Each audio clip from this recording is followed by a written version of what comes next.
It's the end of summer, and who would have ever thought back in March, when the pandemic was announced, that we would still have these significant restrictions on our lives, on our education system, on our access to healthcare, our social interactions, and our economy. I can't believe anybody thought 6 months later we would still be in the same spot.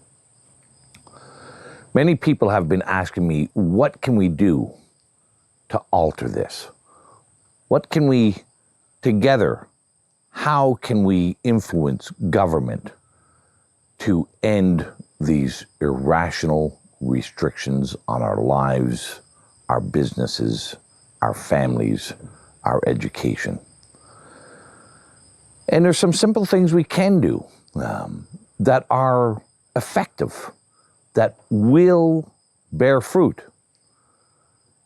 In a democracy, it's important for all of us to understand we each have an important role, and at the basis, at the foundation of that role is to speak up and to speak out and let governments know what we expect.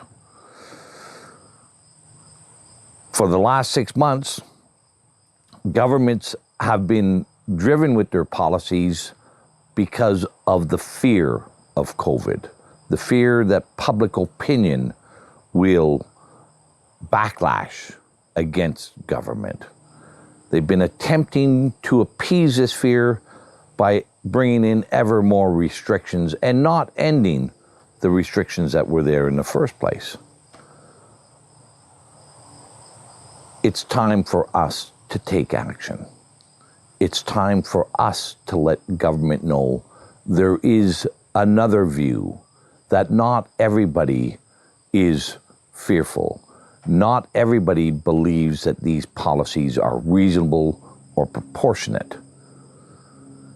Now, how can you do that? The simple way is pick up the phone, and I would start local. I would start at the local level and work my way up. We know, for example, here in Ontario, the mandatory mask laws, which came in July, long after the pandemic was over, in my view, long after we saw the decline in both severity and number of cases of COVID. That's when we brought in, the local health units brought in the mandatory mask laws that are now also going to impact our schools and our kids. So let's start small. Let's pick up the phone and call your school board trustee. Let's sit down by the computer and write a thoughtful letter to the school board trustees and the school board administrators and say, you oppose these measures that prevent our students and our kids from a proper and good learning experience in schools. And then work your way up. Go to the health unit next. Do the same thing.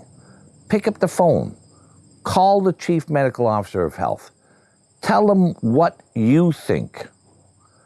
Send them a letter. And I'll say this. Often people believe that if they don't get a reply, that their efforts were in vain. That's wrong. It's fundamentally wrong. You don't need to have a reply. What you need to do is express your views so you can be certain that they understand what it is that you expect. Move on to town council, your mayor, your local elected town councillors, and tell them what you expect. Meet with them. Tell them that you want to sit down and meet with them to discuss the measures of COVID and whether or not you believe that they're reasonable or proportionate and what they can do in the alternative.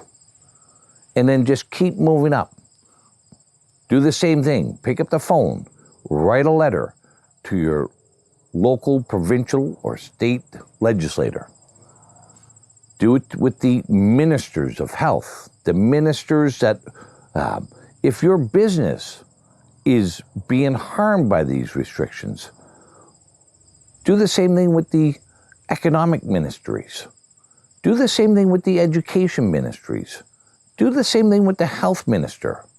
Let them know how these restrictions are impacting you and what you want changed.